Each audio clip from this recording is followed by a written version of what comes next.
Hey y'all, it's Megan from Made for Mermaids, and today we're sewing up a Cali pattern. I'm doing the youth version in this one, but it's going to be the same construction for the adult. You need to cut one front piece on the fold.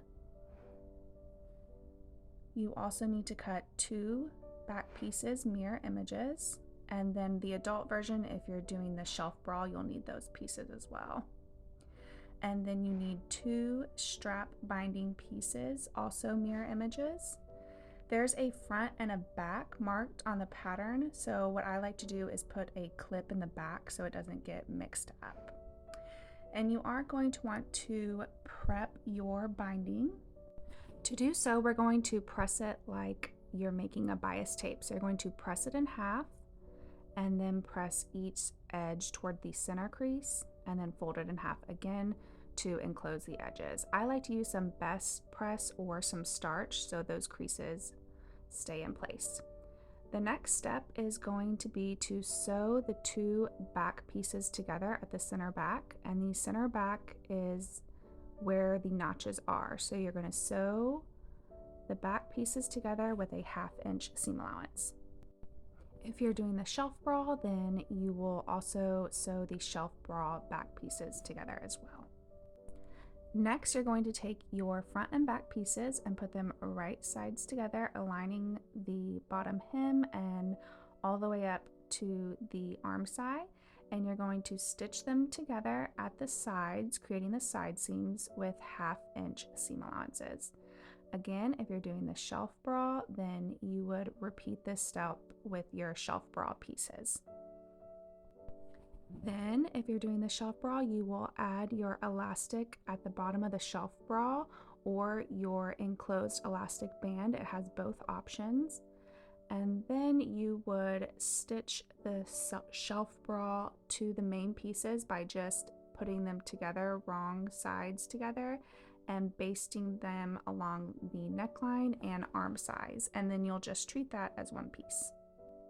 Now we're going to get started on the strap binding. So you're going to unfold that pressed binding piece that you have already prepped, and you're going to put it together with the right sides together, and you're going to stitch the short ends with a 1/2 inch seam allowance to create a loop, and you're going to do that on both binding pieces. So you're going to take your main piece, and I'm going to align it so the side seams are together since we're working on the arm side, just like this. And I have my pieces wrong side out. You're going to take your binding piece, and with the right side of the binding to the wrong side of your main piece, you're going to align the seam of the binding piece to the side seam, just like this.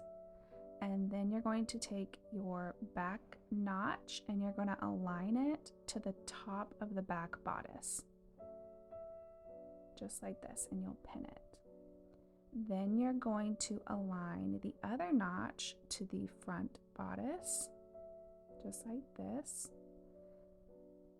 and pin it in place. And then you will continue to pin it along the arm side. So you should have to stretch your binding just a little bit, not too much. And you're going to pin it in place along the front and back arm size. So I will pin this in place. Now we're going to do the same thing on the other side of the bodice, and know that the binding pieces are going to meet directly in the center at the front and back at the top edge. Here's what it should look like once it's all pinned, and you're going to sew directly on that first crease. So you're going to stitch in the ditch of the crease. And I like to use my sewing machine for this step. If you want to, you can baste it first so you can make sure that you have the binding pieces meeting in the center, so the top of the front and back are finished with the binding. And then you can go ahead and start stitching. You do want to use a stretch stitch for this step. You can use a triple stitch, or what I like to use is a very narrow zigzag, and just sew directly on that crease on both sides of the bodice. stretching the binding to fit that bodice piece. So what I like to do, you can see I have a pin here. I have the top, front and back at the notch pinned directly in the center. Again, you can baste even just the top portion of the front and back so you can make sure that your binding pieces are meeting in the middle. Then once you have it stitched on, you're going to refold your binding pieces. So you will press the bodice piece and binding towards the center like this, and then you're going to refold the binding so it's covering all that stitching line and raw edges. I do trim the little notches off after this step. And so you're going to refold it over, and you can clip or pin it in place here. And I do like to repress this after I have stitched this step.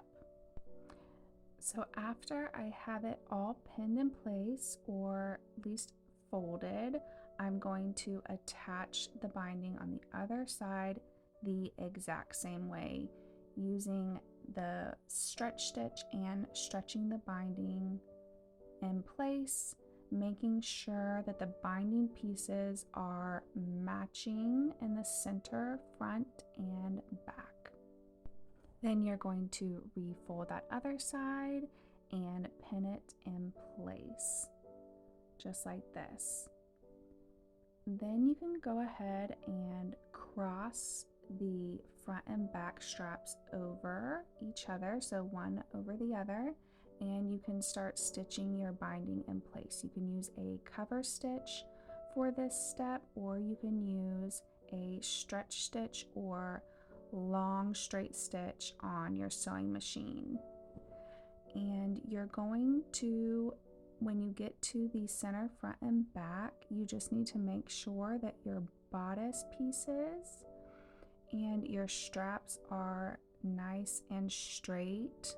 And that's what I'm doing at this step here. So making sure everything is flat, there's no bumps or anything sticking out. And then I like to just sew directly over the other strap, as you can see here in the front and back where they cross. So everything's flat, everything's covered, there's no bumps.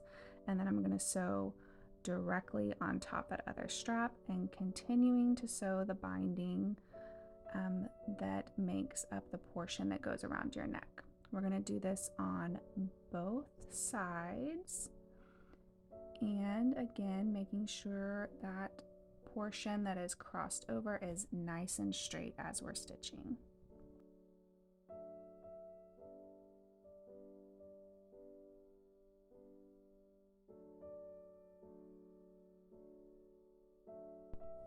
Then you're going to stitch the other strap exactly the same way as we just did.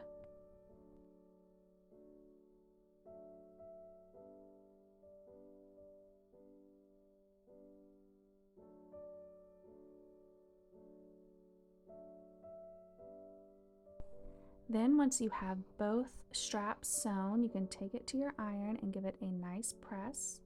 And the last step is going to be hemming the bottom, and you're going to press a 1/2 inch towards the wrong side and hem it. If you're doing a maxi or midi version on the adult and doing the side slit, then you would hem that slit before hemming the bottom. If you make a Cali pattern, we would love to see it in our Facebook group, or tag us on Instagram at Made for Mermaids.